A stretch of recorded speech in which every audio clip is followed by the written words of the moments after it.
para nós entendermos. Amém? Eu sei que você já entende, né? Mas vamos lá para a gente recapitular. Êxodo, capítulo 12. Os irmãos que estiverem na escola dominical vai ouvir de novo essa história, né? É assim mesmo. Vai comendo aí, meu irmão. Talvez você dormiu, cochilou, não ouviu direito. Amém? E Deus quer falar de novo com você. Aleluia. Vamos lá? Todos acharam? Louvado seja o nome do Senhor Jesus. Do 1 ao versículo 14, depois vamos ler mais alguns. E falou o Senhor a Moisés e Arão na terra do Egito, dizendo: esse mesmo mês vos será o princípio dos meses, e este vos será o primeiro mês do ano. Falai a toda a congregação de Israel, dizendo: aos 10 desse mês, tome cada um para si um cordeiro, segundo a casa dos pais, um cordeiro para cada casa. Mas se a família for pequena, para um cordeiro, então tome só um com seu vizinho, perto de sua casa, conforme o número de almas, conforme o comer de cada um. E farei a conta para o cordeiro. O cordeiro ou cabrito será sem mácula, um macho de 1 ano, o qual tomarei das ovelhas ou das cabras, e os guardarei até o 14º dia deste mês. E todo o ajuntamento da congregação de Israel o sacrificará à tarde. E tomarão do sangue e pô-lo-ão em ambas as ombreiras e nas vergas da porta das casas, em que comerem. E naquela noite comerão a carne assada no fogo, com pães asmo, com ervas amargosas, e a comerão. Não comerei dele nada cru, nem cozido, em água, senão assada ao fogo. A cabeça com os pés e com a fressura. E nada dele deixareis até pela manhã, mas o que dele ficar até pela manhã, queimareis no fogo. Assim, pois, comereis os vossos lombos, e cingidos os vossos sapatos dos pés, e o vosso cajado na mão, e os comereis apressadamente. E esta é a Páscoa do Senhor. E eu passarei pela terra do Egito essa noite, e ferirei todo o primogênito na terra do Egito, desde os homens até os animais, e sobre todos os deuses do Egito farei juízo, eu sou o Senhor. E aquele que vos será por sinal nas casas em que estiveres, vendo eu o sangue, passarei por cima de vós, e não haverá entre vós praga de mortandade, quando eu ferir a terra do Egito. E esse dia vos será por memória, e celebrar-vos-eis por esta festa ao Senhor na vossa geração, o celebrareis por estatuto perpétuo. Resumindo, aqui está o início da Páscoa. Dessa maneira que você está vendo aqui. Agora vamos lá para o capítulo 17. Vamos até o versículo 17. Louvado seja Deus. Para a gente entender mais um pouquinho.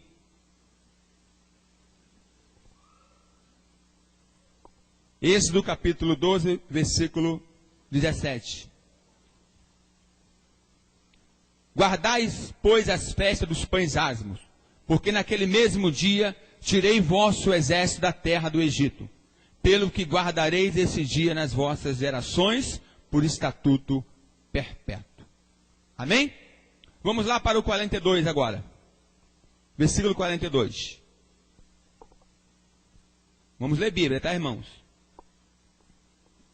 Esta noite se guardará o Senhor, porque nela os tirou da terra do Egito. E é esta noite do Senhor que devem guardar todos os filhos de Israel nas suas gerações. Vamos ler até o 48. Disse mais o Senhor a Moisés e Arão: esta é a ordenança da Páscoa. Nenhum filho de estrangeiro comerá dela, porém todo servo de qualquer comprado por dinheiro, depois que houver de circuncidado, então comerá dela. O estrangeiro e o assalariado não comerão dela. Numa casa se comerá, não levará daquela carne fora da casa, nem dela quebrareis ossos. Toda a congregação de Israel o fará. Porém, se algum estrangeiro se hospedar contigo e quiser celebrar a Páscoa ao Senhor, seja-lhe circuncidado todo macho, e então chegará e celebrar-se-á, e será como o natural da terra. Mas nenhum incircunciso comerá dela. Amém? Louvado seja o nome do Senhor Jesus. Vamos frisar aqui o versículo 12 e o 13 do capítulo 12 que nós lemos. Para a gente começar a explanar aqui alguma coisa. E eu passarei pela terra do Egito esta noite, e ferirei todo o primogênito na terra do Egito, desde os homens até os animais, e sobre todos os deuses do Egito farei juízo, e eu sou o Senhor. Essa é a verdadeira Páscoa. A libertação do povo de Israel do cativeiro do Egito. E Deus está falando, nunca mais esqueça desse dia. Nunca mais esqueça desse maravilhoso acontecimento em vossas vidas. Celebrem. Guardem esse dia na memória. Você lembra de onde Deus tirou? Você lembra de onde o Senhor te arrancou? Onde que você estava quando o Senhor te encontrou? De vez em quando a gente tem que fazer esse raciocínio. A gente tem que ir lá atrás e lembrar de onde Deus nos tirou. Quando nós queremos crescer, querer deixar o eu subir, lembra de onde Deus tirou você? Lembra de onde o Senhor te arrancou com a mão forte, com a mão poderosa? Da onde Deus tirou você? Você lembra? Você celebra isso? Você engrandece ao Senhor por isso? Deus queria que esse momento ficasse marcado na história de Israel. Enquanto o povo de Deus estava se alimentando, comendo, participando da mesa do Senhor, da ceia, da Páscoa, que também isso aqui também simboliza a ceia do Senhor. Um espírito de morte, mandado pelo Senhor, passeava no Egito, matando os primogênitos. E o Senhor é bem claro: quando vocês estiverem celebrando, coloca sangue na porta, nos umbrais, marquem a vossa entrada, que eu passarei por cima. Quando o anjo da morte passar sobre Israel, se ele não ver a marca, ele vai entrar. A casa que não tiver com os umbrais marcado de sangue do cordeiro, ele vai entrar e vai matar o primogênito. Mas aquela que tiver essa proteção, o espírito da morte passará de largo, passará por cima e não atingirá aquele povo. Deus está fazendo um juízo sobre o povo do Egito. Como nós falamos na escola dominical, está derrotando todos os deuses do Egito. E agora é o último a ser envergonhado. É o Deus da fertilidade, é o Deus que traz a vida, e agora Deus vai tirar a vida e ele vai poder fazer nada. Deus vai ferir o primogênito de Faraó. Mas não só de Faraó, de todo o Egito. Porque no início, ele fez o quê? Ele matou crianças inocentes por causa de Moisés. Querendo, né, de alguma maneira, atrapalhar o projeto de Deus, que o povo hebreu estava crescendo espantosamente. Ninguém entendia nada, né? As mulheres hebreias eram mulheres férteis, abençoadas. Então, era escadinha. Era escadinha. E a maioria era criança. E aí eles começaram a ficar preocupados. Esse povo está crescendo muito rápido. Os jovens estão ficando fortes. As crianças estão ficando valentes. Então houve-se o decreto. A partir de agora, mande matar toda mulher grávida, toda criança, toda mulher que gerar um menino, vai ser morta. Vai matar a criança. Joga no rio, manda os crocodilos comer, mata a filha da espada, né? Mas nisso tudo, Deus preservou Moisés. Joquebede guardou ele, escondeu ele. Eu falei de manhã aqui, Moisés não tinha nem liberdade de chorar, Porque criança chora, né? Tem uma goela abençoada. Então quando Moisés ia chorar, a mãe dele podia falar para ele assim, engole o choro aí, meu filho, fica quietinho aí. Talvez colocasse ali a mão na boquinha dele, porque nem chorar ele podia. Nem chorar. Mas, quando a mãe dele viu que não dava para esconder mais Moisés, ela teve uma ideia brilhante. Vou colocar ele no rio, e seja o que Deus quiser. A mãe dele não planejou que a filha de Faraó ia achar Moisés, não. Isso aí não. A mãe dele não planejou que a serva de Faraó ia encontrar Moisés. Não. Ela simplesmente jogou Moisés no rio e deixou o Senhor cuida dele. Toma ele. Assim como você faz com o teu filho. Você não pode salvar o teu filho. Você não é Deus. Você ora, você busca, você clama, você pede por ele. Ele está lá fora. Você fala, Senhor, guarda ele. Guarda ele, protege ele. Só o Senhor pode tomar conta dele. Só o Senhor pode guardar o meu filho, a minha filha, o meu marido, o meu esposo, a minha esposa. Só o Senhor pode visitar eles. Toma eles. Aquela mãe, ela confiou na proteção de Deus. E a palavra do Senhor diz que quando ela joga Moisés no rio, na jesuicidência, na hora em que a filha de Faraó está tomando banho com as suas serviçais, Moisés passa num barquinho feito pela mãe. E aí Moisés resolve dar aquela chorada, sabe? Aquele grito especial. Ninguém está incomodando ele. Ele resolve dar aquele choro de criança, lá da alma. E aí alguém escuta. E aí quando mexe lá no barquinho, aí Moisés capricha no sorriso, né? Ô glória! Capricha no sorriso, porque a criança sabe como cativar, não é verdade? Tem criança que sabe como cativar. Moisés capricha no sorriso. E aí a filha de Faraó se encanta. Fala, esse eu vou criar. Ô glória! Esse eu vou criar. Esse eu vou criar. E coloca ele para morar dentro do palácio, e cria ele como príncipe do Egito, dando para ele o melhor que o Egito pode apresentar. Amém? Deus é assim, meu irmão. Deus usa até o ímpio para te abençoar. Deus usou até o Faraó, usou a filha de Faraó para abençoar e instruir Moisés. Moisés aprendeu a arte do Egito, ele sabia daquelas situações ali. Ele entendeu aquilo ali, aprendeu várias línguas, aprendeu um pouco de feitiçaria do Egito ali, aprendeu astrologia, ele aprendeu de tudo ali para ser um príncipe do Egito. Deus permitiu. Deus permitiu que você tivesse algumas experiências lá fora do mundo. O Senhor permitiu que você tivesse algumas experiências lá fora. Assim como aquele filho pródigo que falou para o seu pai, dá-me a parte da herança que me cabe, para que eu possa fazer o que eu bem entender da minha vida.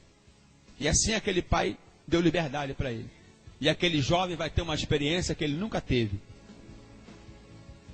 Ele vai ter uma experiência que ele nunca teve.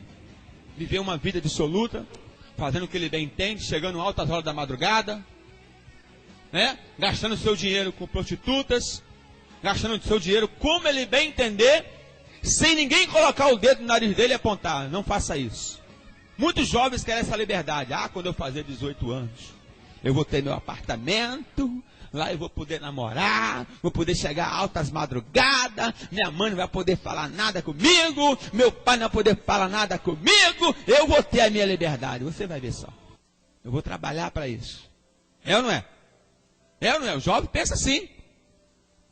Aí, a palavra do Senhor diz que houve uma grande fome lá onde o jovem estava a trabalhar, a brincar, a curtir. E aí ele teve que trabalhar. A vida não é uma alegria que você pensa, não, meu irmão. O diabo ilude você. O diabo ilude você. A cocaína, a droga, o crack é uma maravilha, né?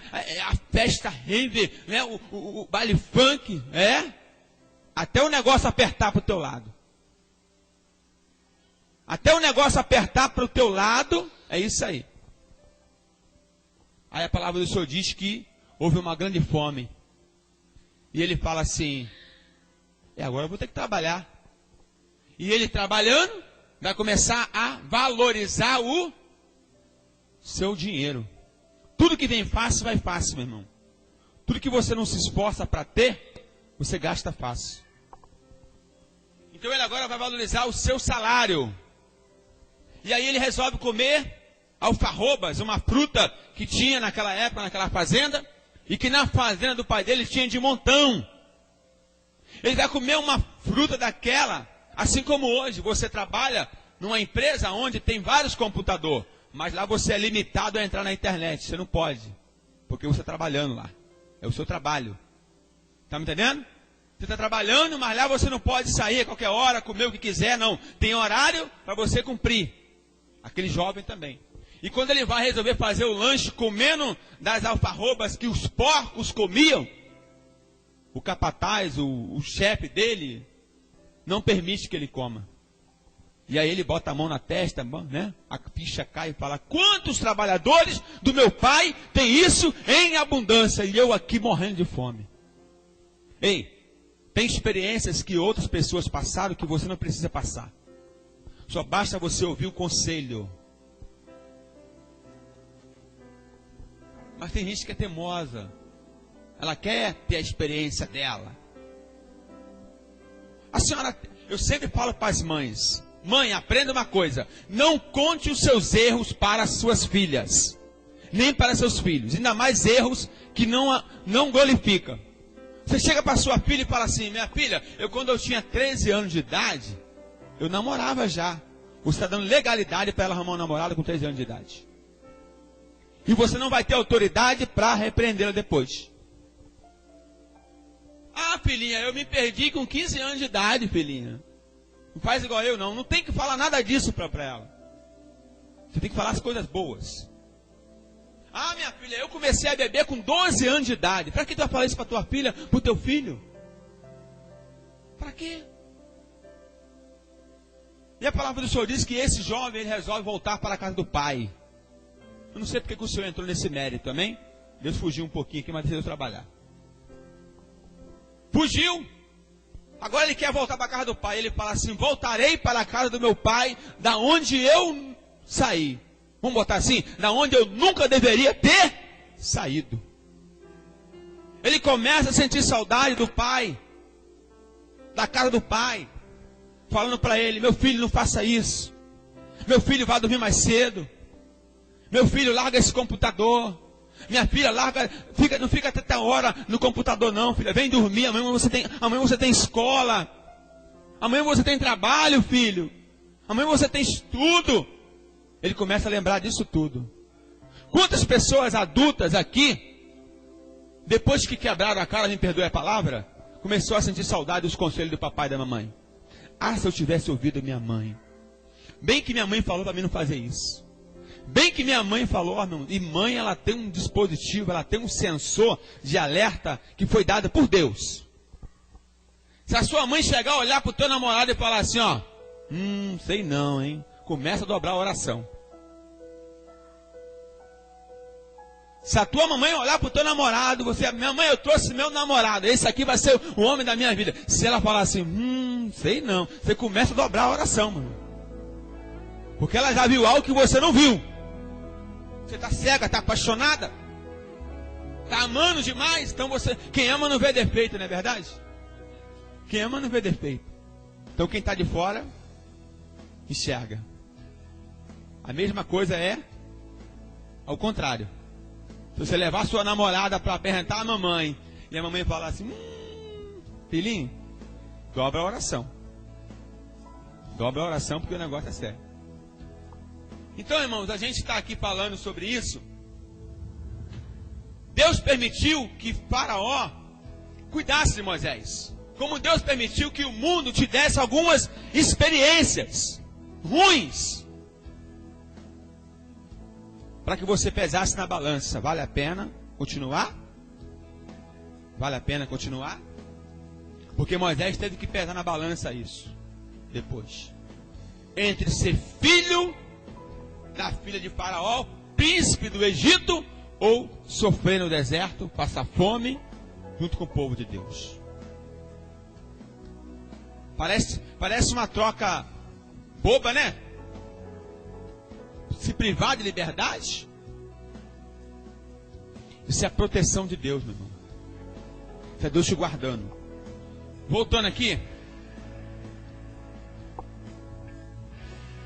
Depois que Deus ele dá a sentença para os outros deuses do Egito, ele começa a preparar o povo para a liberdade.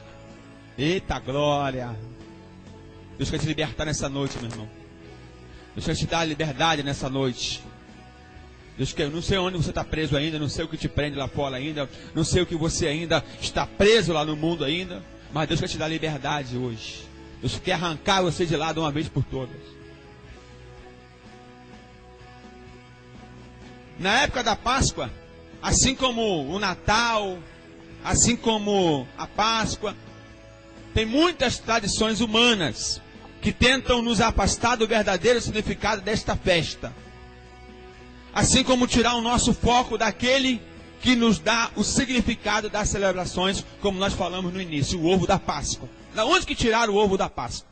O que o ovo da Páscoa tem a ver com Jesus Cristo? Nada. É comércio. Não te lembra Jesus em nada. Não é verdade ou não é? Não lembra. Não se lembra. Como nós falamos no início do culto, isso foi a ideia do rei Eduardo. Guarde isso aí. O rei Eduardo lá na França, querendo agradar seus convidados, as realezas, ele dava ovos banhados de ouro, com pedras preciosas. E aí, alguém deu de brasileiro. Tudo que brasileiro vê quer imitar. E agora todo mundo imitando aí, ó. Tudo quanto é país agora está dando ovo de Páscoa. Por que não dá de ouro? Igual ele deu. Hã? Quem não queria ganhar um ovo de ouro aqui? Quem não queria? Todo mundo, né? Mas agora está dando ovo de chocolate. Quem deitou o cabelo com isso foi quem? As empresas, né? A garota lá está rindo à toa. Né? A fábrica de chocolate, ó. E vai tirar isso agora para tu ver. Mexe com isso aí para tu ver uma coisa. A mesma coisa é o Natal. O Natal é o nascimento de Jesus. O que acontece? Troca de presente. Uma falsidade terrível. O ano todo as pessoas não se falam, não se bicam. Quando chega no Natal, um abracinho. Feliz Natal. É ou não é? Uma falsidade terrível. Aí quando chega no ano novo, já está de mal de novo. Já aconteceu alguma coisa, no ano novo já está de mal. Aí só no outro Natal que vai reconciliar. Aí quando chega a festa do Natal de novo, aquele peru, aquela comida, tudo farto, aquele monte de pó que tem na mesa. Verdade. Aí quando dá meia-noite, né? Vou ter que abraçar ela agora, né? Vou ter que abraçar, não tem jeito. Não vou comer do pernil. É, irmão. E o verdadeiro significado do Natal fica de fora. Assim também como a Páscoa fica de fora. Qual é o foco? O coelho da Páscoa. O que o coelho tem a ver com Jesus Cristo? Nada. Mas qual é o foco? O foco é as criancinhas. Por que não colocaram o cavalo da Páscoa? O foco é quem? O foco é as crianças, meu irmão. É isso aí. Vamos lá. A celebração da Páscoa ela foi constituída pelo próprio Deus. E tem um significado muito profundo. Tanto para os judeus, como para nós cristãos. A Bíblia nos ensina que existem algumas comparações entre a Páscoa celebrada pelos israelitas do Antigo Testamento e o significado para nós cristãos. Presta atenção. Assim como na Páscoa dos judeus comemora a saída, a libertação do povo de Israel do Egito, do domínio de Faraó, nós cristãos comemorando a nossa saída do mundo e da libertação e domínio de Satanás. A nossa comemoração é essa. Eu era pobre, perdido, né? Mas Jesus me resgatou, me libertou, me arrancou daquele mundo que eu vivia. Me arrancou de um charco de lodo, do mundo pecaminoso, de uma podridão, e me trouxe para a liberdade. Essa é a nossa comemoração. Essa é a nossa comemoração. Nada a ver com o ovo de Páscoa. Quer comer ovo de Páscoa? Come amanhã, come semana que vem. Toda hora tem para você comer. Viu? Mas a tua comemoração é essa. Obrigado, Senhor, porque o Senhor me libertou. Onde eu estaria? Talvez estaria até morto. Né? Morto sem Jesus.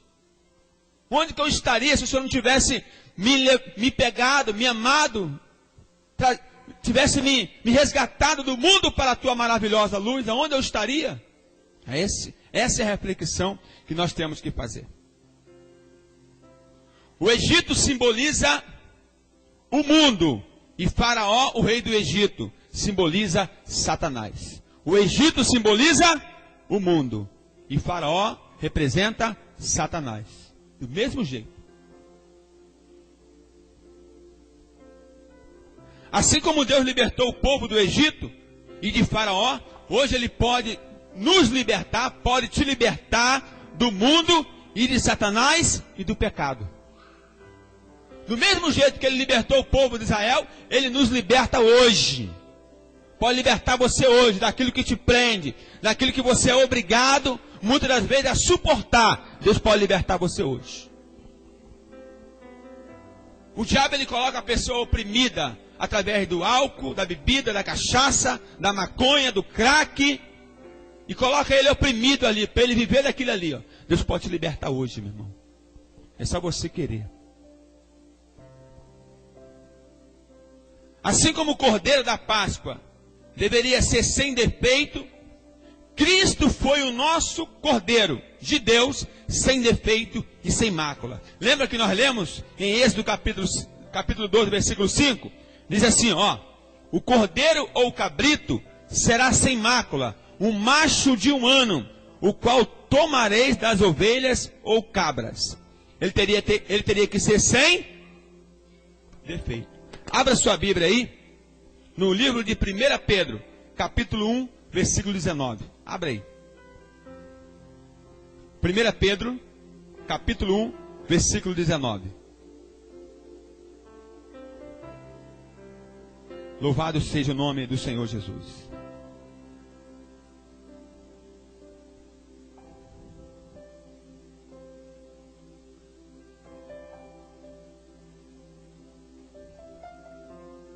Abre aí. 1 Pedro, capítulo 1, versículo 19. Diz assim a palavra do Senhor: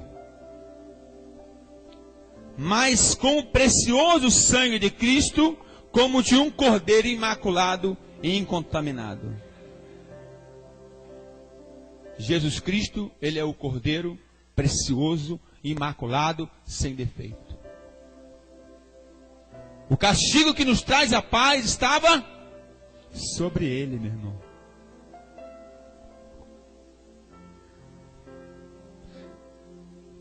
Nas ofertas a Deus no Antigo Testamento, os cordeiros deveriam ser sem defeito. Hoje também devemos oferecer as nossas ofertas ao Senhor sem defeito. Ou seja, o melhor que pudermos ofertar financeiramente, o nosso tempo, o nosso serviço, enfim, a nossa própria vida. Como o pastor leu aqui.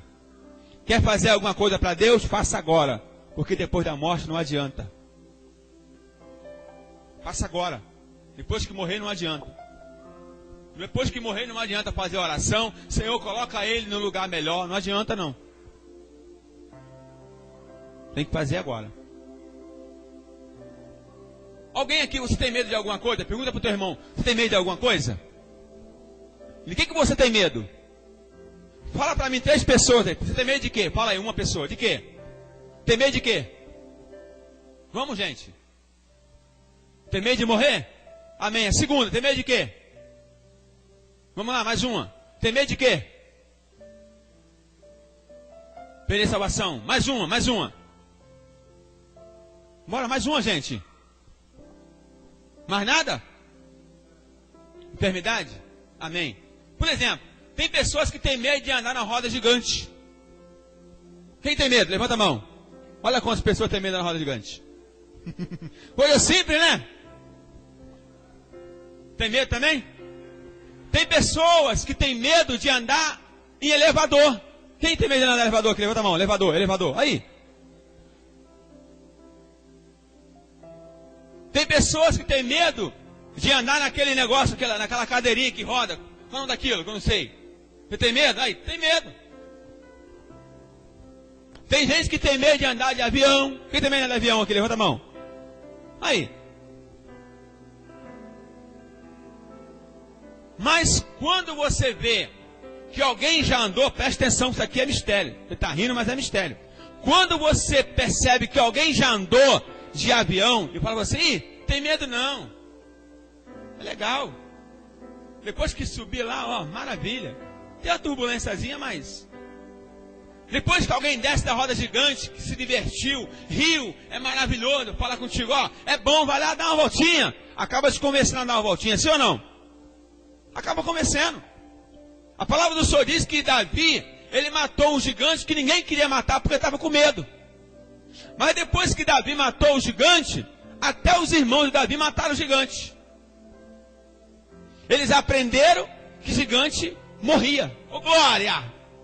Deus é tremendo, gente. Tudo que você vê alguém fazer, você quer fazer. Agora, quando ninguém nunca fez, você não quer fazer. Por exemplo, eles estão para lançar agora aí um avião, um protótipo, um avião que vai levar o ser humano para uma viagem espacial. E o primeiro voluntário é o dono da nave, que ele quer mostrar para o pessoal que é seguro. Então ele vai ser o primeiro aí. Ô glória! Tá ligado? Então quando você tem medo de alguma coisa, alguém fala assim, ó, pode amansar o leão aqui, ele não morde não. Aí você fala, o que é isso? Amansar o leão, pá? Não, mexe no cachorro, não morde não. Aqui, ó, eu faço carinho nele. Imagina alguém mexer no pitbull. Alguém fala assim, ó, pode mexer, ele não morde não. Aí você vê a pessoa fazendo carinho, você acaba perdendo medo e fazendo carinho também, é ou não é? Você falou que tem medo da morte, sim ou não? Quem falou que tem medo da morte aqui? Jesus já foi na morte e já venceu ela. E ele está falando para você assim, não temas a morte. Eu já venci ela, e se eu venci, você pode vencer também. Está temendo a morte, por quê, meu irmão? Jesus já venceu a morte. Ele já passou por lá, ele sabe como é que é, e ele fala, não temas, porque eu venci a morte. Depois que ele venceu a morte, os discípulos não tiveram mais medo de morrer. O apóstolo Paulo falou, morrer para mim é lucro, e viver para mim é Cristo. Tanto faz ficar vivo pregando a palavra ou morrer, porque ele viu que meu Jesus venceu a morte, eu posso vencer também. Ô glória! É assim, isso é a Páscoa. Amém? Ele está vivo. Essa morte que você teme, ele já venceu. Nós pregamos no presídio, e de vez em quando alguém quer nos intimidar. Fazemos um trabalho. O Senhor quer nos intimidar. Então fala a seguinte palavra para eles. Olha, a palavra do Senhor diz que chegará um tempo que qualquer um que matar um servo de Deus estará fazendo um favor para ele. O cara fala, como é que é? Eu falei, é verdade. Já pensou? Uma pessoa te mata, você fazendo a obra de Deus, Deus fala para ele assim, ó, obrigado, hein? Esse é meu. Por favor. Entendeu isso? É desse jeito. Então só quem tem essa segurança é quem tem Jesus.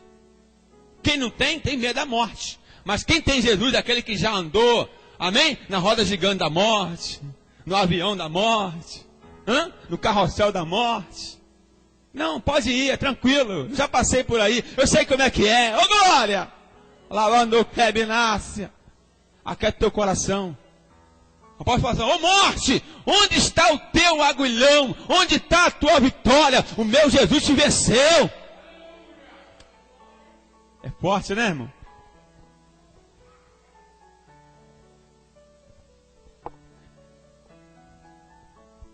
Em João capítulo 1, versículo 29, João Batista disse que Jesus é o Cordeiro de Deus que tira o pecado do mundo.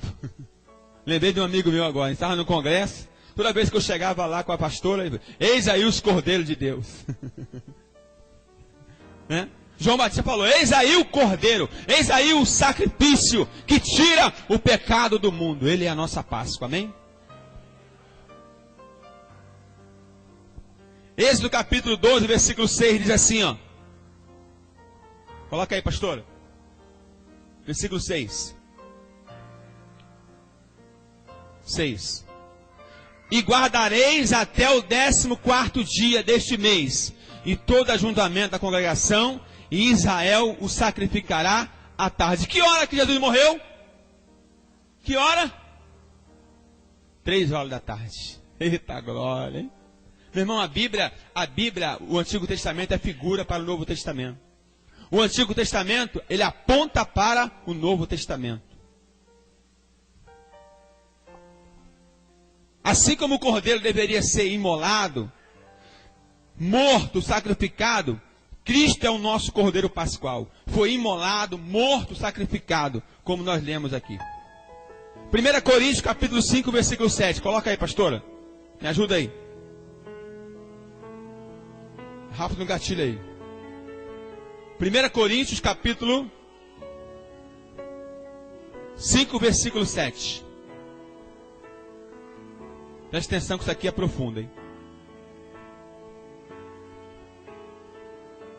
Limpai-vos do fermento velho, para que sejais uma nova massa, assim como estáis sem fermento, porque Cristo é a nossa Páscoa, foi sacrificado por nós. Você pode dar um glória para Deus? Pode dar um glória para Ele, meu irmão? Louvado seja Deus. Glória a Deus. Você lembra a ordem que foi dada no versículo 46 do capítulo 12? Vamos lá, pastora. Êxodo capítulo 12, versículo 46. Qual foi a ordem que foi dada?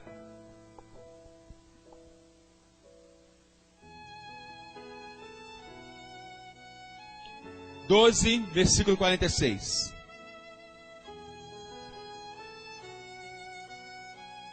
Presta atenção.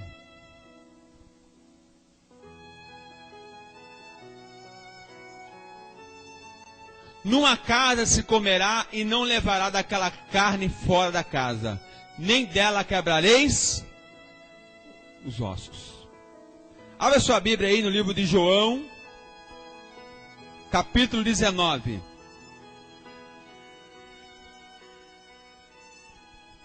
Evangelho de João, capítulo 19.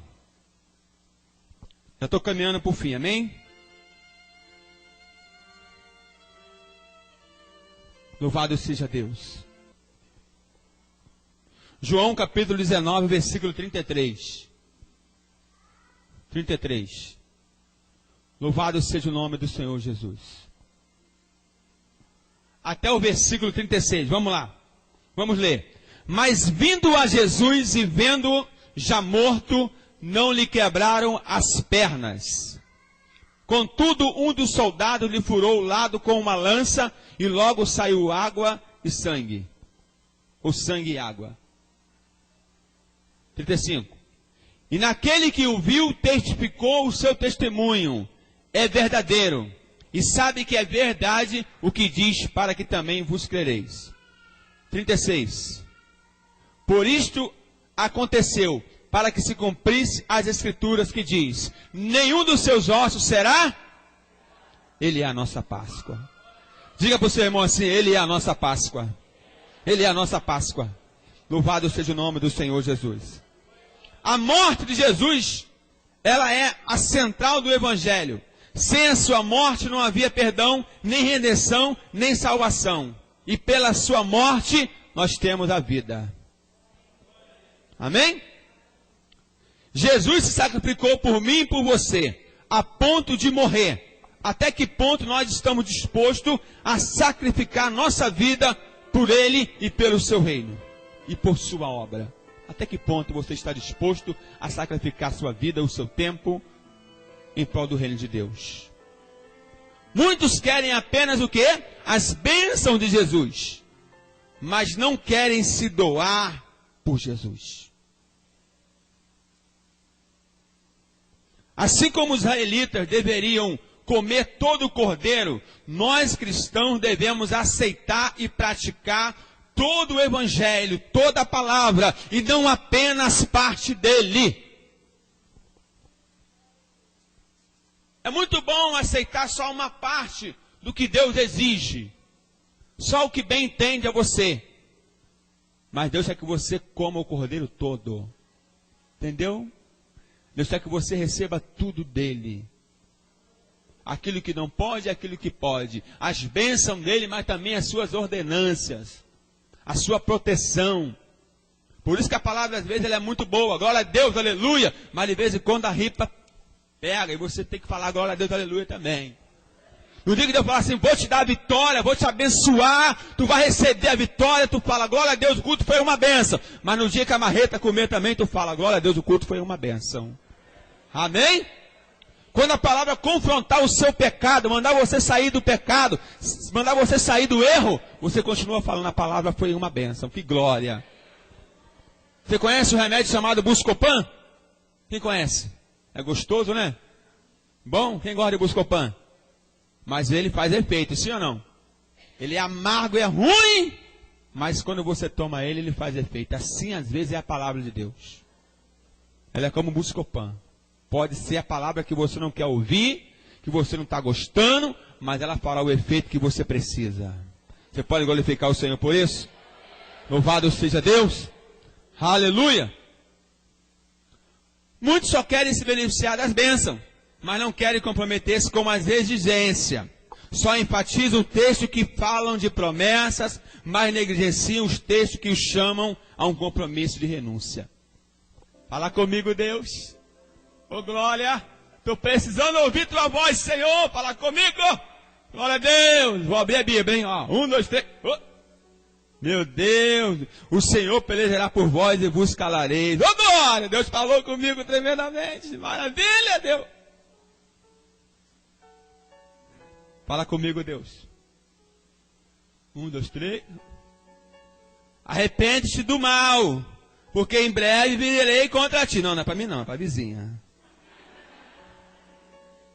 É ou não é? A gente escolhe o que Deus quer falar para a gente. A gente quer escolher, como se a gente estivesse no self-serve, né? Não, meu irmão. É o que vim. Pergunta para o teu vizinho, você tem comido o evangelho todo? Ou somente parte dele? Pergunta aí, pergunta. Assim como os israelitas deveriam celebrar a Páscoa, as presas preparadas para partir, nós cristãos devemos viver preparados para se encontrar com Cristo. Amém? A cada dia nós somos aperfeiçoados para encontrar com o Criador. Louvado seja Deus. Os pães asmos, as ervas amargas, significa a mesma coisa. O pão asmo, sem fermento, servia para relembrar os israelitas da sua apressada partida do Egito, quando sem esperarem que o pão fosse levedado. Levaram consigo o fermento, as suas amassadeiras, cozendo o pão, quando já estavam em peregrinação. As ervas amargosas não foram chamadas por seus nomes individuais, mas certamente incluíam a alface, a chicória, a salsa, o agrião, o pepino, o rábano, o silvestre, sendo facilmente preparados. Relembravam os israelitas do que sofreram. Ou seja, era amargo, né? Vocês sofreram, o negócio foi complicado. Você lembra como é que você sofreu?